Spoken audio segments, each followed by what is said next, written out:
welcome to Maria in Real Life, and welcome to this demonstration of my clinical practice management setup. And in this video, I will walk you through a sample clinic environment that includes patient records, practitioner profiles, appointments, billing, and insurance workflows. Now, this setup is designed for training and testing purposes to simulate real-world clinic operations. So let's begin. Now, in front of us is the dashboard or the bulletin board, and this is for important announcements or reminders. Next to dashboard is the appointments tab. This is now the calendar that we will tackle later on. And then we have the patients tab, the invoices, payments, products, expenses, contacts, communications, reports, settings, and help. There you go. So again, the dashboard is where the announcements or reminders are posted. And then let's go to the appointments. Now, on the appointments or the calendar that virtual assistants or medical virtual assistants often use. So let's just pretend that it's the 2nd or the 3rd or the 4th of June because we are now, today is the 21st of June anyway.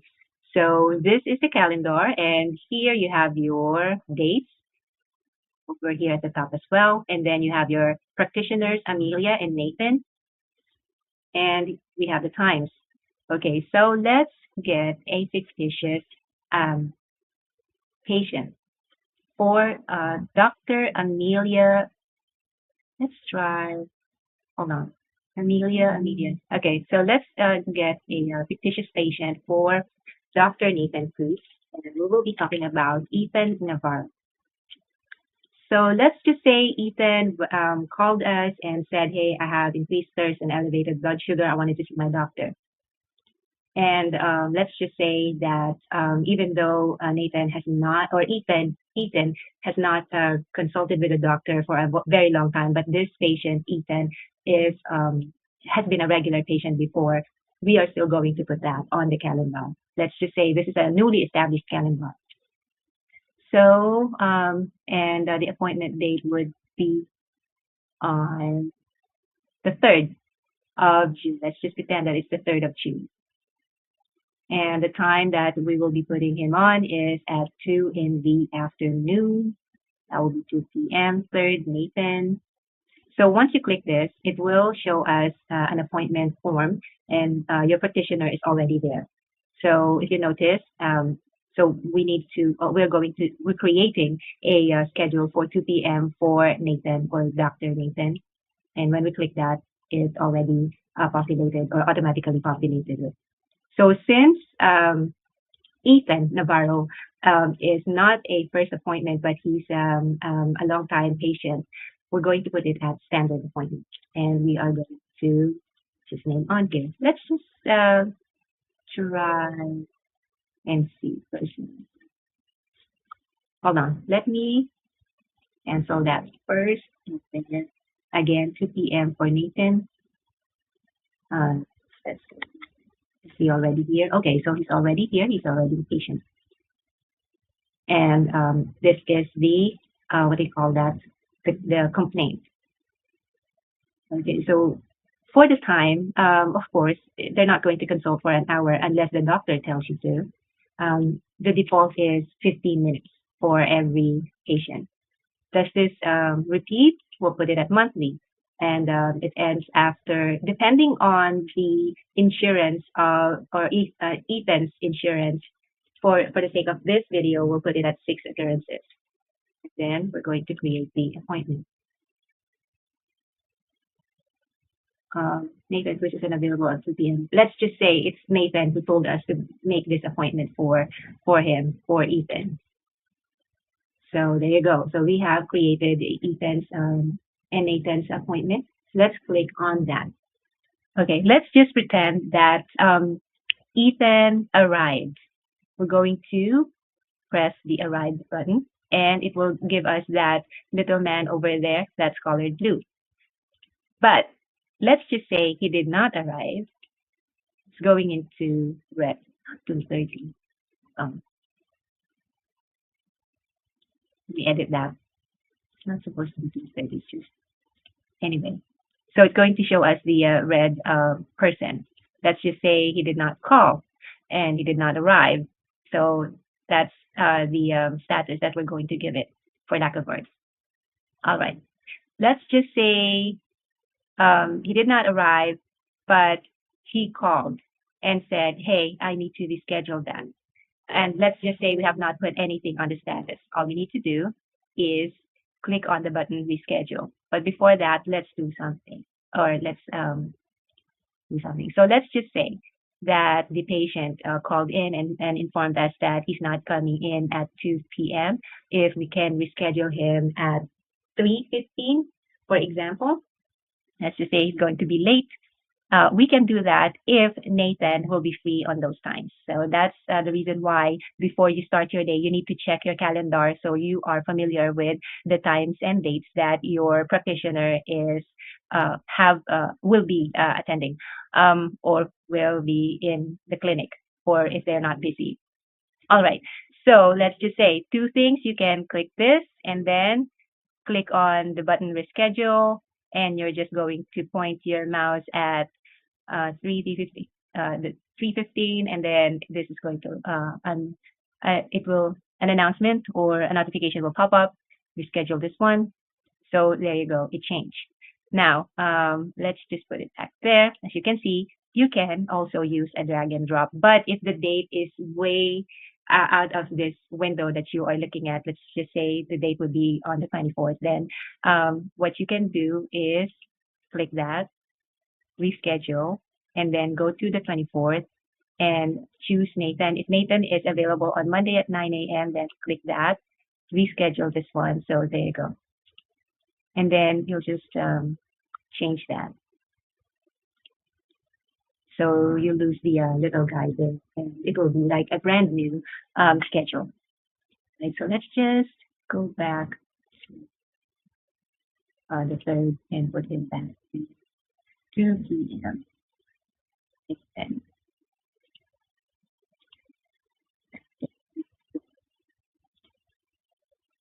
So that's it. Book another. Let's just say we're going to book another schedule. Let's just say we did not choose the occurring or reoccurring, and Ethan has other plans with his life. Book me on the 30th at what? 30th at 10 a.m. So see, okay, let's just, we're not going to choose that anymore. Just simply create the appointment. There you go. So that's patient scheduling. And then we have the patients here. Of course, it's very straightforward. All you need to do is put in the patient's name here, so that if you are going to create, so it's up to you if you want to do this first and then create the schedule. But let's go with Chloe Ramirez. So Chloe Ramirez, let's just say, called in and said, I need to see which doctor, Dr. Amelia Reyes, and the date of birth is on the 30th of September of 2008.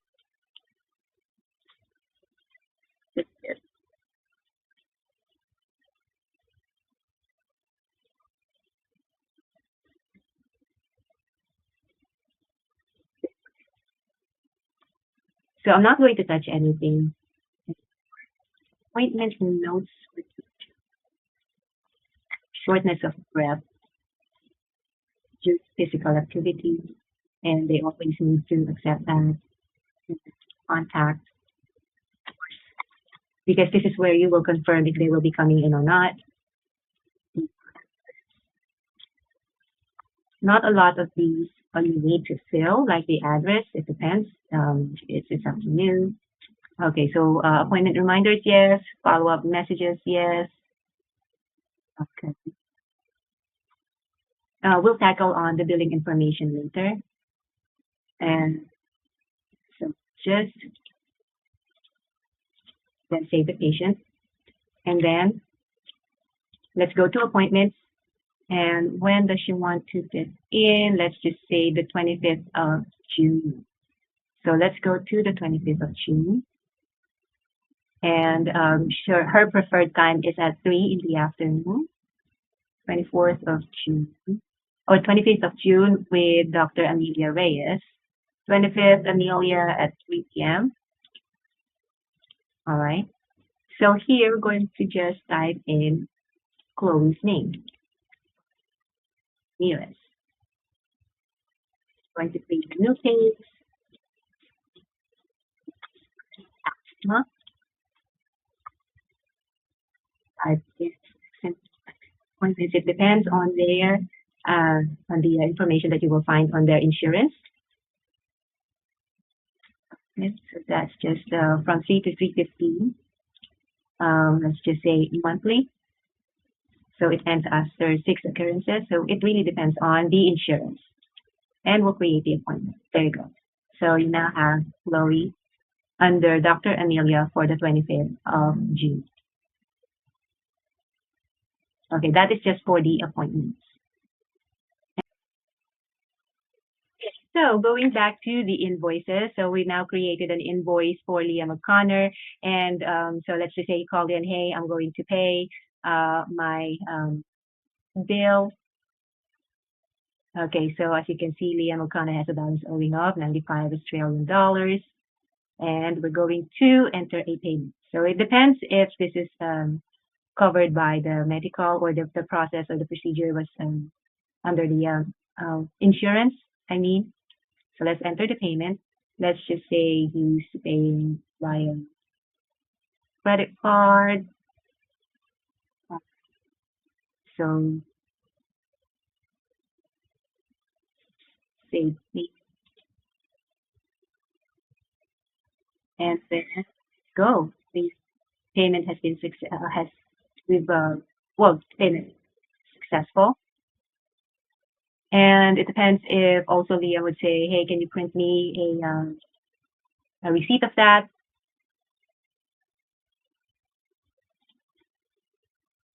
So this is now the receipt. If not, then that's fine. Or we can also send it to his email address. We can edit that and then send the thing. Let's go. And another way is this here. We can either add a payment for example. So it's just basically the same thing. But this is if Liam has done it through the clinic, face-to-face with the practitioner. But we still need to create, of course, the invoices for that. That's it for invoices and payments. Let us now go to products. So let's just say these are the products that your clinic provides or your practitioner provides. Now, what we're going to do is, let's just say we are going to, for this consultation with Lily Mendoza, so let's choose this. Okay, let's just say her doctor, Amelia Reyes, told her during the first appointment to have a, what do you call that? This is a consultation. Let's just say she needed to have a basic health squeeze and on. And that is not covered by the insurance. Let's just say it's not covered by the insurance. So we're going to create an invoice for that. And there you go. So that's how you can add those items on the invoice. Now, what are those products? Let's go back to the products. So let's just say these are the type of products that, again, your practitioner offers. And how you can add is just go to or click the add product button and then key in or put in the information that's given you and create the product. So there you go. For the next demonstration, we go to the Patients tab again, and let's choose Liam O'Connor for no reason, just for this video. So first we see here his patient details. So let's go to patient details. So we have his patient details here, and then we have his treatment notes. Now take note that only doctors or practitioners can add treatment notes for the patient here, and then forms. So here is how you will add forms. But to create a template first, so by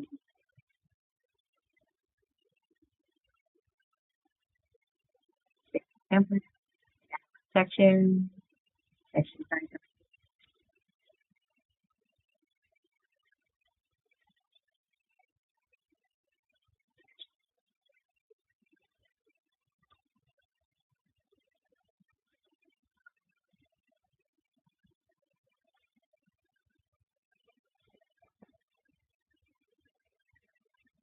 You may not do this because I have not really experienced doing that or getting into that, but just for the sake of this video,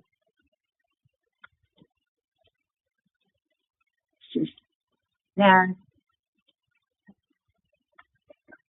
letters, uh,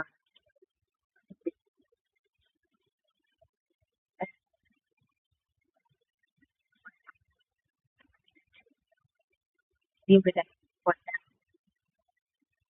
let's have files. Once you go to that file,